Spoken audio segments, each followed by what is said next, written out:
Yes, ma'am. A pleasant morning to everyone, the debaters in here, the proposition and opposition, with the motion of Robin Hood is a thief, not a hero. I would like the proposition first speaker to stand to be recognized.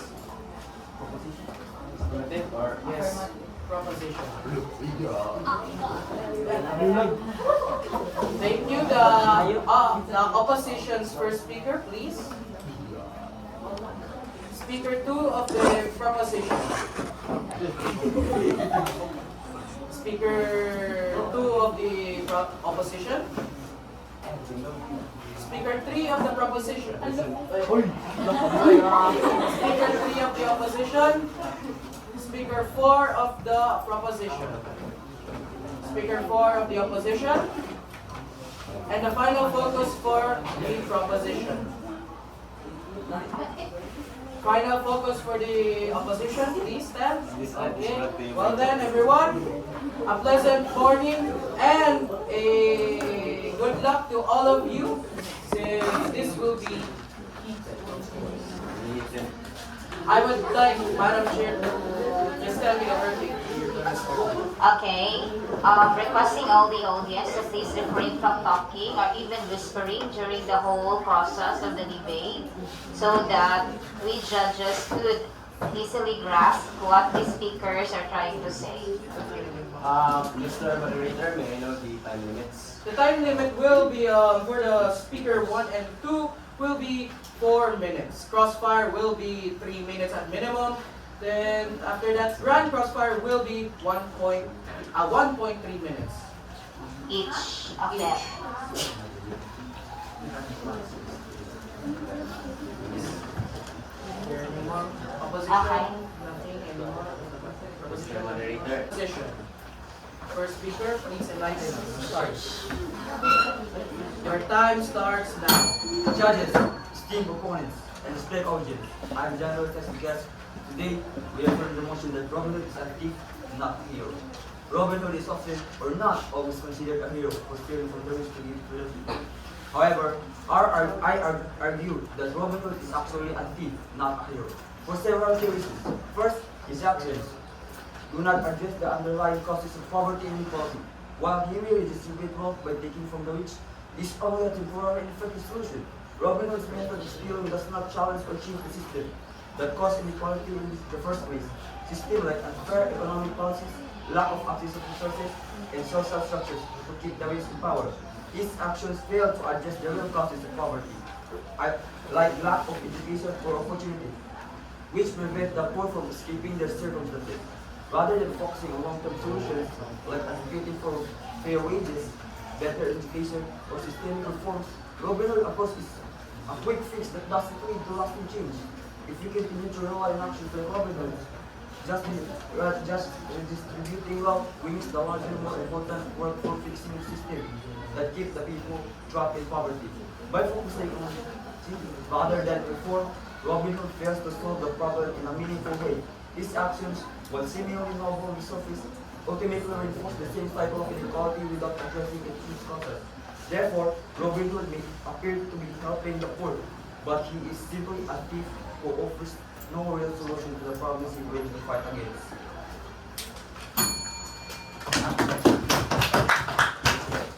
First, thank you for that.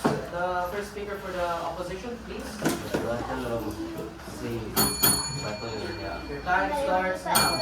Good morning, estimated judge, honorable opponents, and respected audience. I am Jassel Jean G. Levesque. I stand firmly in opposition of Robin Hood is thief, not a hero.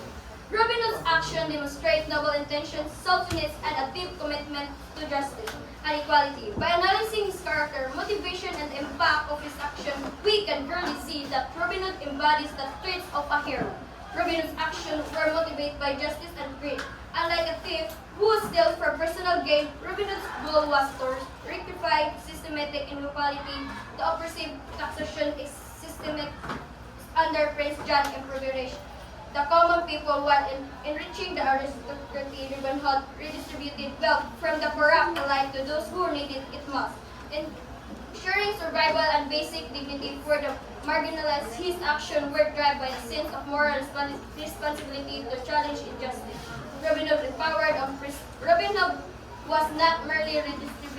wealth, he was giving hope to those who had none. His leadership inspired others to stand against tyranny and opposition by creating a band of like-minded individuals. He gave the voiceless and collective strength. A hero is someone who uplifts others and fosters positive change, and Robin Hood's action accomplished exactly that. Robin Hood challenged corrupt authority. Prince John, the sheriff of Nottingham, exploited their power for personal gain, leaving ordinary citizens destitute. Robin Hood's defiance of corrupt regime is a hallmark of his heroism. He risked his own safety to uphold the values of fairness and justice, prioritizing the welfare of the many over his own well-being. Heroes often stand up against powerful adversaries, and Robin Hood epitomizes the courage. Robin Hood's legacy is one of inspiration. Robin Hood's story has represented a symbol of hope, injustice, and resistance against tyranny. Robin Hood's actions were not those of a common thief, but is a hero who fought his justice and equality. His motivation, impact of the oppressed, defiance of corruption, and lasting legacy are evidence of his heroism. Let us recognize Robin Hood not as thief, but as champion of the people, a true hero. I will let Mr. Chair and Okay, play the moderator, video. I would like to show our evidence to be recognized. Okay. Took it upon himself to help his people. He used to rob the royal carriages and steal from the king. He and his men would then distribute the stolen wealth back to the poor people. Oh no! Thief! Thief! I am not. You are. This is poor people's money, not yours. Go and tell your king. People of Sherwood are not alone. Come on, let's get moving.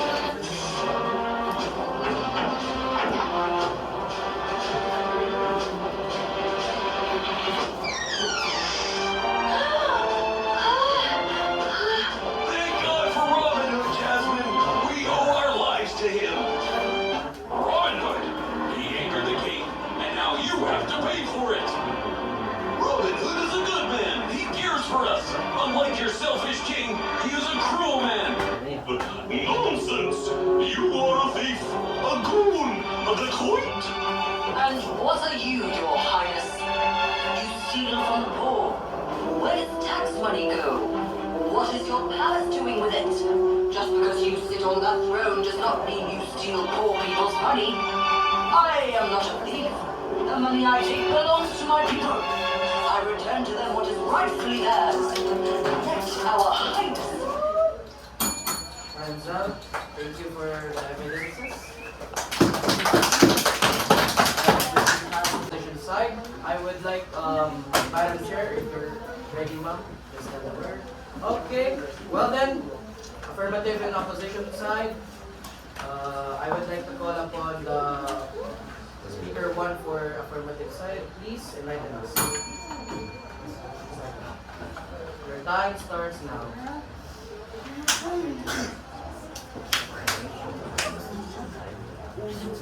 Saya makasiburaw sa picture. Okay, diretso na. Crossfire naman ta. If Robin Hood steals from the rich to give it to the poor, does that make him any different from a regular thief who steals for personal gain? I firmly believe that Robin Hood is a hero, not a thief. His actions are morally justified and aim to correct systematic injustice. While he takes wealth from the rich, he does so redistribute it to the poor who are oppressed by unjust rule, like King John and the Sheriff of Nottingham. A hero is defined not by blood, a hero is to laws, but by their willingness to fight for fairness, justice, and the greater good. You did not answer my question.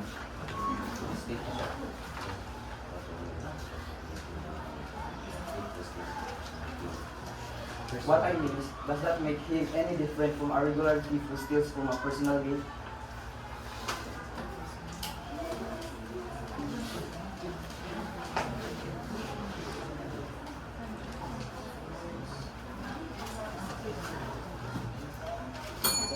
Madam Chair, dead air for both sides. Okay. Is there time? Hindi pa ma'am. Both sides. What's the time source? It's currently you have 1 and 30 seconds left. Uh,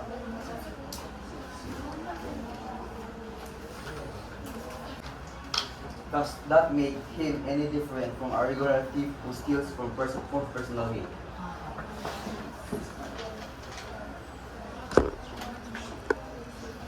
Stage, I would like to call upon the affirmative side's second speaker. So, your time starts now. Good morning, everyone, especially to our state panelists. I am Leonardo Emaranza, the second speaker for this debate. Today, I stand firmly on the affirmative side of the motion, Robin Hood is a theft, not a hero. Now, I will be discussing the three characteristics of Robin Hood on which I believe that he is indeed a thief. But not just a thief, but a bad example to society and not a hero. First is that Robin Hood is a criminal who breaks the law. What I mean is that stealing, no matter the reason, is wrong. Laws exist to protect people and their property. And by stealing, Robin Hood shows he has no respect for the rules that keep the society in order and balance. Even if he steals from the rich, it doesn't change the fact that theft is illegal. What if everyone decided to steal because they thought their reasons were good? It would lead to chaos where no one's property is safe. Robin Hood might think he's doing the right thing, but breaking the law is never the right way to solve problems. Laws are meant to be followed, and if he disagrees, he should try to work within the system instead of ignoring it. Next is that Robin Hood's actions have negative consequences. Robin Hood doesn't solve real problems of poverty or inequality. By stealing from the rich, he only offers temporary solution to the poor. But the system that causes poverty stays the same. Stealing from the rich could also hurt the economy. Many wealthy people create jobs or invest in their communities. If their money is taken, they can't help businesses or workers, which could harm everyone in the long run. Lastly, Robin Hood encourages vigilantism and lawlessness. Robin Hood takes justice into his own hands, deciding who deserves their money and who deserves to get it. This isn't fair because one person should have the power to decide the right and the wrong for everyone. By acting vigilant, sets as a bad example for others. What if people used his story as an excuse to commit crimes for their own reasons? As a matter of fact, there's actually one case from a British bank robber named Stephen Jackley, who was convicted on charges related to the murder of two individuals. During a robbery in the United Kingdom. In an interview by Nick Chester, a journalist from Vice Media, Jackley stated that he was obsessed with the Robin Hood figure. He was viewed the man in the little felt hat as an icon of anti-capitalism and thought he'd emulate his tactics as a way of righting capitalism's wrongs. This case demonstrates the influence of the red legend in promoting illegal behavior. That's all, and I rest my case. Thank you.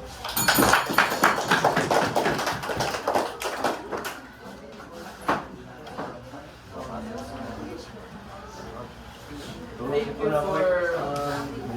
the answers from the opposition and affirmative side. We will now be entering the second crossfire. Please. Ay, not yet pa. Wala pa man ang Second opposition, please.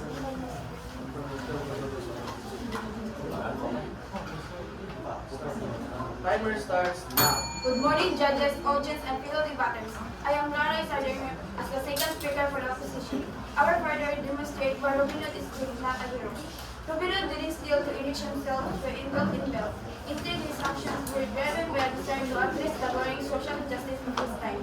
The rich were hoarding wealth while the poor were suffering under heavy taxes and poverty. Robin Hood took an action against a corrupt system. He distributed wealth to those who needed it most.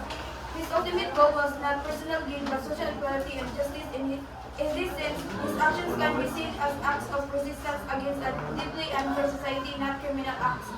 Robin Hood's story takes place in a severe inequality where the poor were constantly exploited and oppressed by the ruling classes. The sheriff of Nottingham and other figures of authority were not just local enforcers but were also responsible for stealing the maintaining our just status. Robin Hood actions were not morally justified as they aimed to challenge an unjust system. In many ways, Robin Hood and embodies and the classic qualities of hero. He is brave, standing up against those in power when it meets personal danger. He is also selfless, focused on helping those in need rather than accumulating wealth for himself. His leadership of merriment and his ability to organize of outlaws dedicated to the same cause further underscores his heroic qualities. Heroes are often defined by their willingness to sacrifice for the greater good and Robin Hood's dedication to helping the poor. Aligns with this, his thrift isn't for personal gain or selfish motives. It's done out of a deep commitment to help the poor and rectify social justice. That's all, and thank you. I rest my case. Thank you for your answer from the opposition. One question only for the opposition side. So I do understand your statement earlier. So my question is that, is the idea of stealing okay just because it's for a good cause? Is theft wrong no matter the reason? That's me.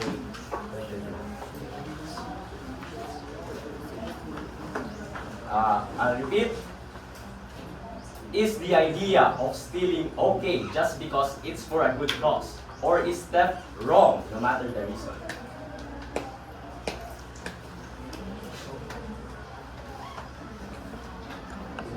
Is distributing wealth to the poor and take action out of it, while Robin Hood acts out of authority and sense of moral duty. Thus, Robin Hood's method of breaking the law not set a dangerous precedent for others justifies stealing. Is that a question? Can you repeat please? Thus, Robin Hood's method of breaking the law not set a dangerous precedent for others to justify stealing. So here's the thing. So his justifications are selfish and subjective.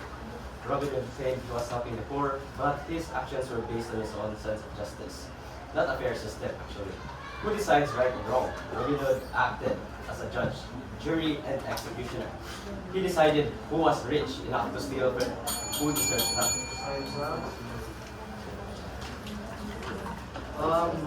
First time naman ba? Sa ilong sa version. Okay. 1, 2, 3, 4, 5 man. 4 minutes. Ladies and gentlemen, esteemed judges, and honorable authorities. Today, we stand at the crossroad where the line between the heroism and criminality is not as clear as some would like to believe. We are here to discuss the actions of Robin, a figure celebrated for stealing from the rich to give to the needy. Let us ask, can theft ever be truly justified, no matter the intended route? The end always works the unlawful means. Robin Hood may have gained fame as a champion of the innocent, but beneath the surface of incident lies a stark reality. One, the lawlessness and rebellion against authority blur the boundaries of right and wrong. As we delve into this debate, let us strip away the glorified myth and confront the cold, hard facts. Was Robin Hood a hero of justice, or merely a thief with a cause? Prepare yourselves for a discussion that will challenge everything you knew about the ironic outlook. In the traditional story of Robin Hood, the character is typically portrayed as a hero who steals from the rich and gives to the poor. However, if we were to analyze his actions through a more critical lens, there are several ways to consider that Robin Hood's actions could be considered cheaper, based on the following points. Breaking the law. Robin Hood and his band of merry men are outlaws, and their activities involve stealing from the rich, which is illegal by definition. Taking some that does not belong to them without consent is theft, regardless of whether the intended purpose is to help the poor. Violence and intimidation. Robin Hood and his companions often resort to violence and intimidation to achieve their goals. For example, they frequently ambush wealthy travelers or rob royal convoys. While the end goal may seem noble, the means of achieving it involves criminal behavior.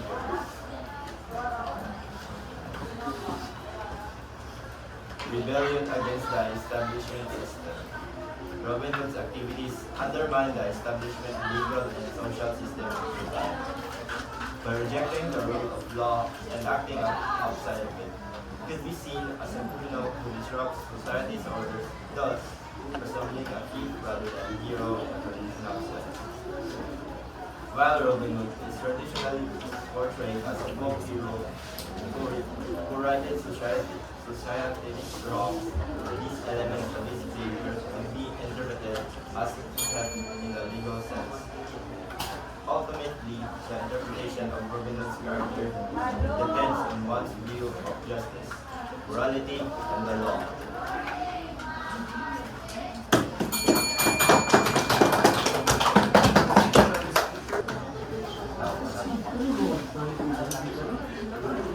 Other Madam Chair, Can I affirmation? Yeah, come and speak. Time starts now. Ladies and gentlemen, I am Sean Isabagana. Good morning to our I stand opposed to the notion that Robin Hood is a hero as a thief.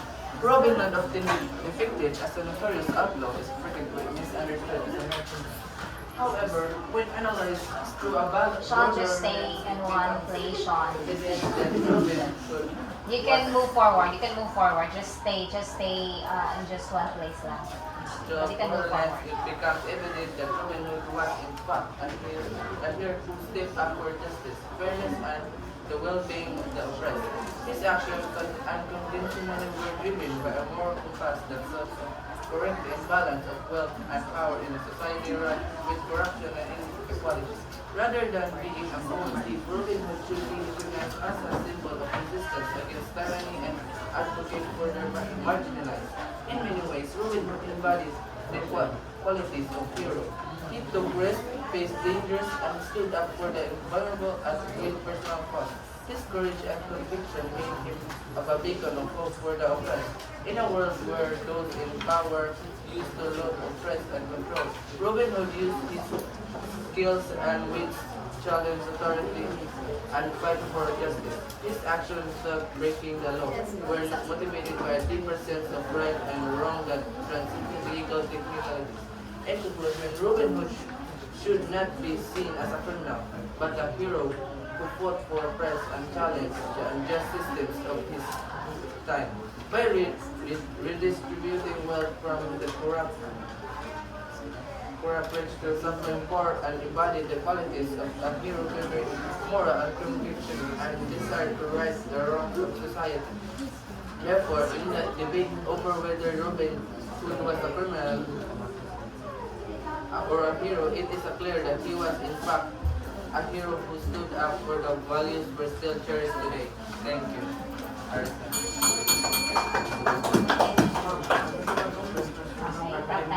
Summary pa man.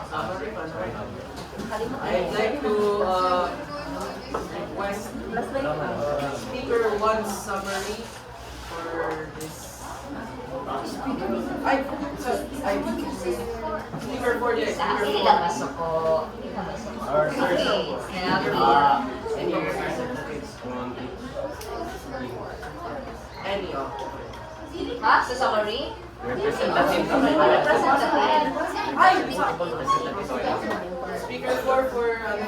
Ah, yes. This time, this is the speaker for or the representative of the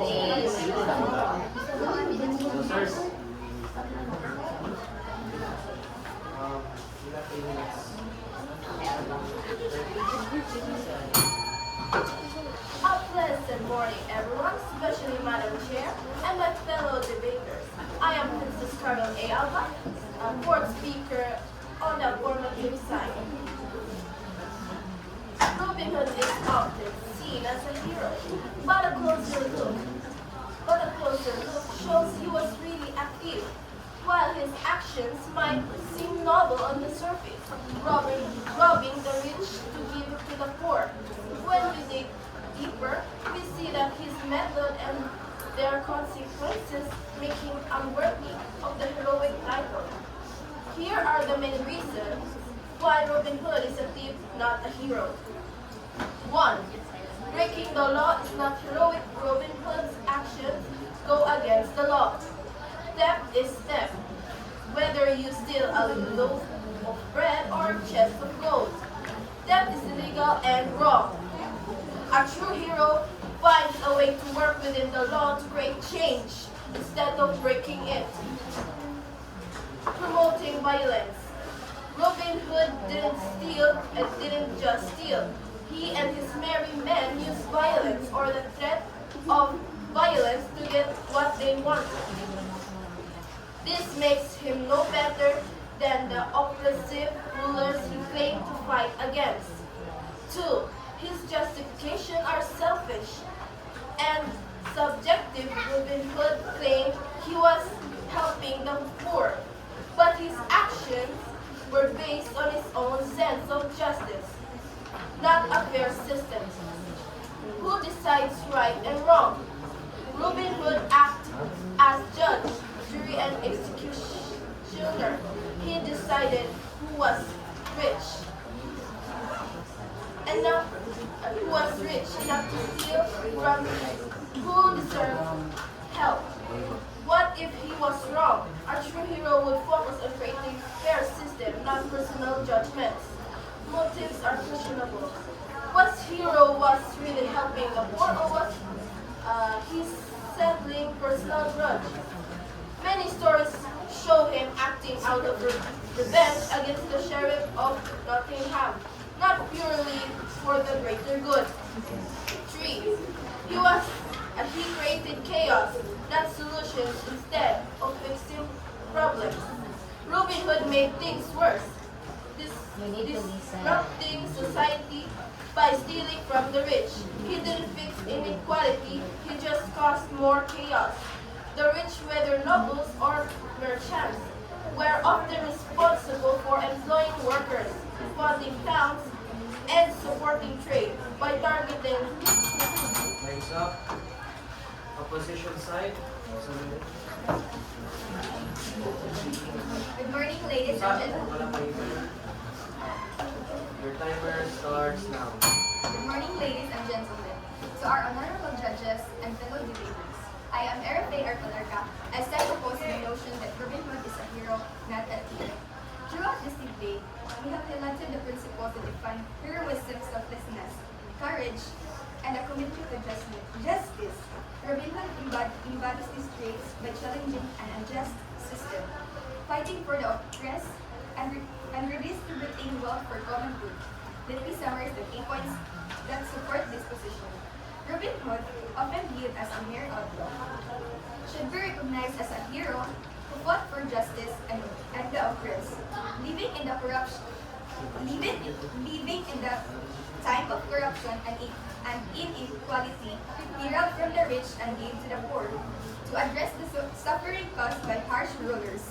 Unlike ordinary criminals, Robin's actions were motivated by a desire to challenge the unjust economic system and redistribute wealth to those in need. His band of merry men were similarly wronged by the ruling class and joined him in his cause. Robin's defiance was not against authority, but against corruption, and he hoped for true leadership under King Richard. His actions were into civil disobedience, aiming to expose and challenge unjust laws. Robin Hood's legacy endures as a symbol of resistance, bravery, and moral conviction, making him a hero who fought for fairness, and equality. Rather than being a thief, he is viewed as someone trying to balance power dynamics in an unjust society, motivated by a desire to correct inequalities rather than personal gain.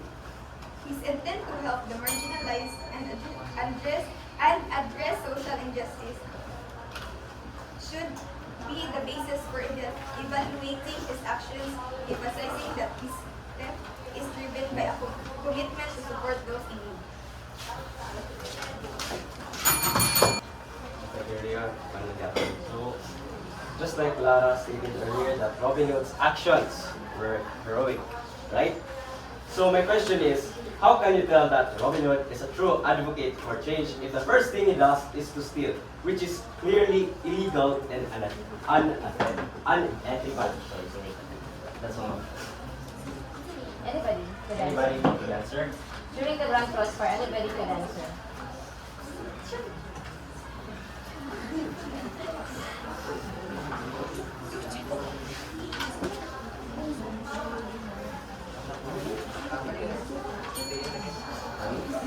Let me answer. You don't need, you could answer directly. Okay.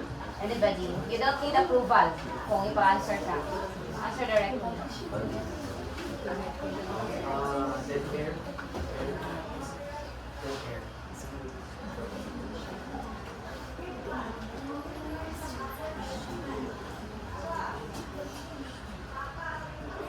Can you repeat the question? So my question is that how can you tell that Robin Hood is a true advocate for change? The first thing he does is to steal, which is clearly illegal and unethical. That's all. True advocate of change. That's the clue there. And then if his actions is actually unethical. That's the clue.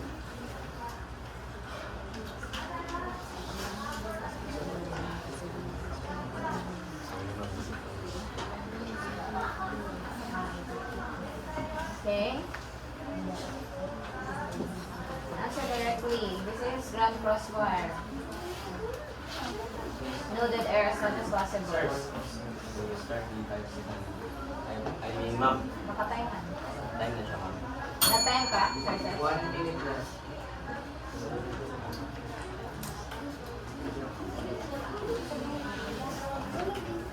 The petitioner is concerned about whether it is difficult to have one group to have another. Robin Hood targeted the expense of the suffering masses. His actions were guided by the principle of fairness, not revenge or greed. This situation of this extreme injustice, taking direct action to protect vulnerable communities, is not only ethical but necessary. So do you have questions from the opposition? Raise your questions to the affirmative side. How can you say that Robin Hood is a selfish? It's stated in Carol's debate. Are you sure that Robin Hood is a selfish if all gold were given to the poor? Time's up. Can you repeat the Time. For the final purpose, I would like to request for the proposition. sources? May I request? May I request to the audience? Go.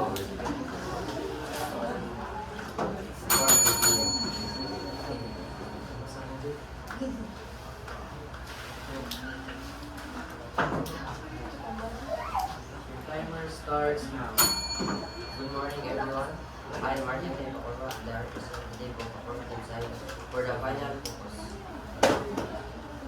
Robin Hood is not a hero. At its core, the debate about Robin Hood is a question of morality and ethics. While his actions may seem noble on the surface, they fundamentally violate principles of justice and law. Robin Hood is a thief, plain and simple. He took from the others without their consent, which is still by definition. The fact he distributed the stolen wealth does not erase the wrongfulness of his actions. It merely shifts the harm from one group to another.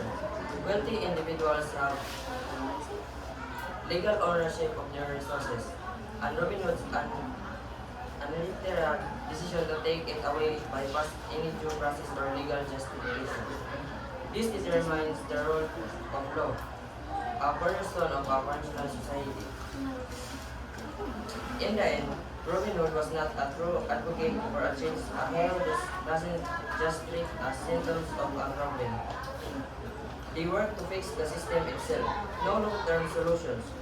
Robin Hood gave temporary relief by stealing the redistributing wealth, but he did nothing to change the federal system or address why the poor were suffering in this first place. Heroes like Martin Luther King Jr. of Mahatma Gandhi created lasting change through peaceful action. Robin Hood did not. That's all.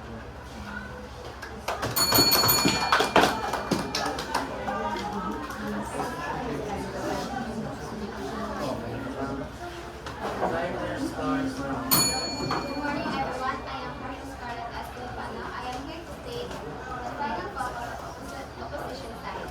Robin Hood's actions and vocally established him as a hero rather than a thief. His mission was not motivated by personal gain but by a moral obligation to restore justice in an oppressive system.